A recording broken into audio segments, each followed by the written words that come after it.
जय हिंद साथियों। जैसे कि आप सभी जानते हैं, काफ़ी उसका रुझान चल रहा है कि जूनियर एडिट की परीक्षाएं आ चुकी हैं, लेकिन मैं उसके संबंध में आपको कुछ अवगत कराना चाहता हूं। जूनियर एडिट में मान लीजिए किसी बच्चे ने 2014 में यूपी टेट और सी टेट का जूनियर लेवल का एग्ज़ाम पास किया हो, यानी वो एग्ज़ाम उसके लिए कितने साल के लिए वैलिड रहता है? 5 साल के लिए। 5 साल बाद यानी 2019 तक उसका वो सर्टिफिकेट वैलिड था। लेकिन अब 2000 क्या आया, 2020 आ गया। जब 2020 आया तो 2020 में यूपी टेट का कोई एग्ज़ाम नहीं हुआ। कारणवश ये हुआ कि यूपी टेट भी नहीं हुआ और सी टेट भी नहीं हुआ।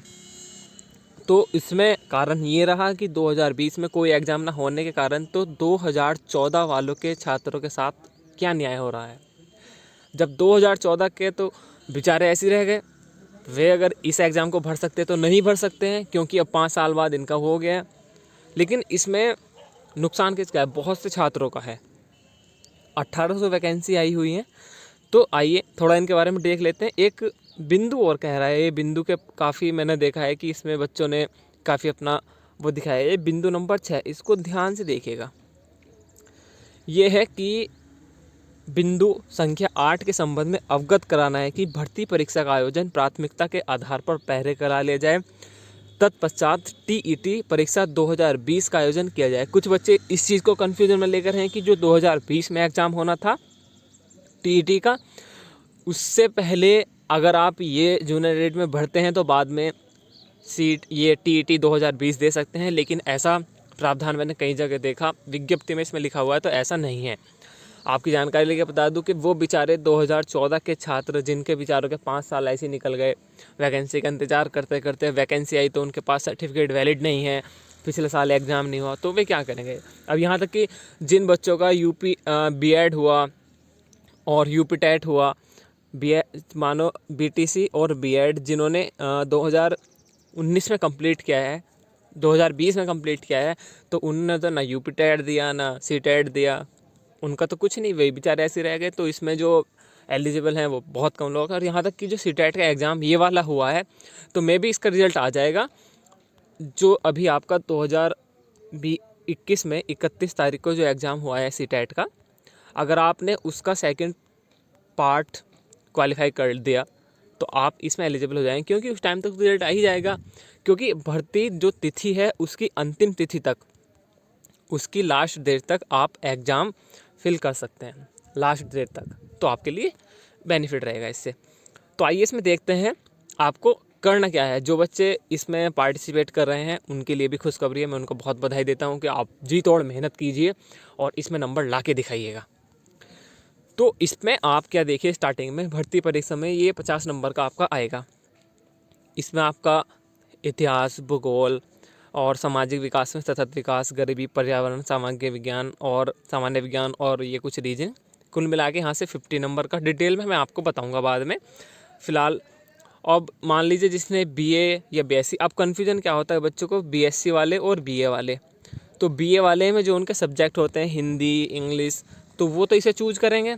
लेकिन बीएससी वाले क्या करेंगे? बीएससी वालों को सिर्फ क्या करना है, बीएससी वालों को अपना साइंस और मैथ, इन चीज़ों को लेकर चलना है। अगर सामाजिक अध्ययन की बात करें तो ये किसके लिए है? बीए वाले छात्रों के लिए है। और ये गणित का जो पाठ्यक्रम है, विज्ञप्ति देख लीजिएगा आप विज्ञप्ति चाहिएगा बता दीजिएगा, मैं आपको सेंड कर दूँगा टेलीग्राम चैनल पे अपने। तो गणित के ये सारे हैं, प्राकृतिक संख्याएं, पूर्ण संख्या, परिमेय संख्याएं, इनको आप देख सकते हैं आपको क्या क्या चीज़ पढ़नी है, ठीक है। और ऐसी विज्ञान में तो जो मेरा मेन कारण था बताने का, इस वीडियो को लाने का, वो यही था कि सरकार ऐसा बच्चों के साथ गलत कर रही है। 2014 वाले बेचारे बच्चे क्या करेंगे, जिनका मान लो 2019 या 20 में, जो 2020 में जिन्होंने दिया है, वो बेचारे क्या करेंगे? तो उनके बारे में भी सोचना ज़रूरी है, क्योंकि वे भी तो एक हमारे समाज का एक हिस्सा हैं, वे भी तो बेरोज़गारी से जूझ रहे हैं।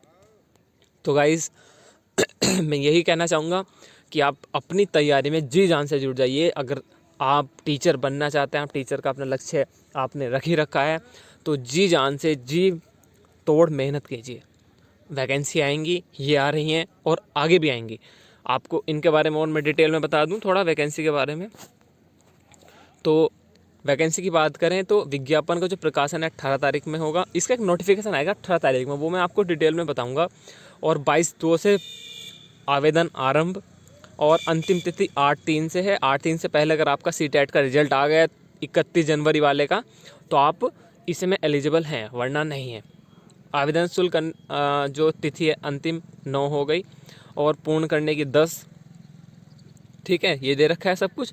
और यहाँ तक कि जो एग्ज़ाम हो गया उसकी देख लें, परीक्षा की तिथि होगी आपकी जिसमें प्रिंसिपल के और ठीक है 11/4/2021 को 9 से 11 सहायक अध्यापक पद का होगा। और प्रधानाध्यापक का 1 से 3.5 और द्वितीय प्रश्न पत्र 4.5 से 5.5।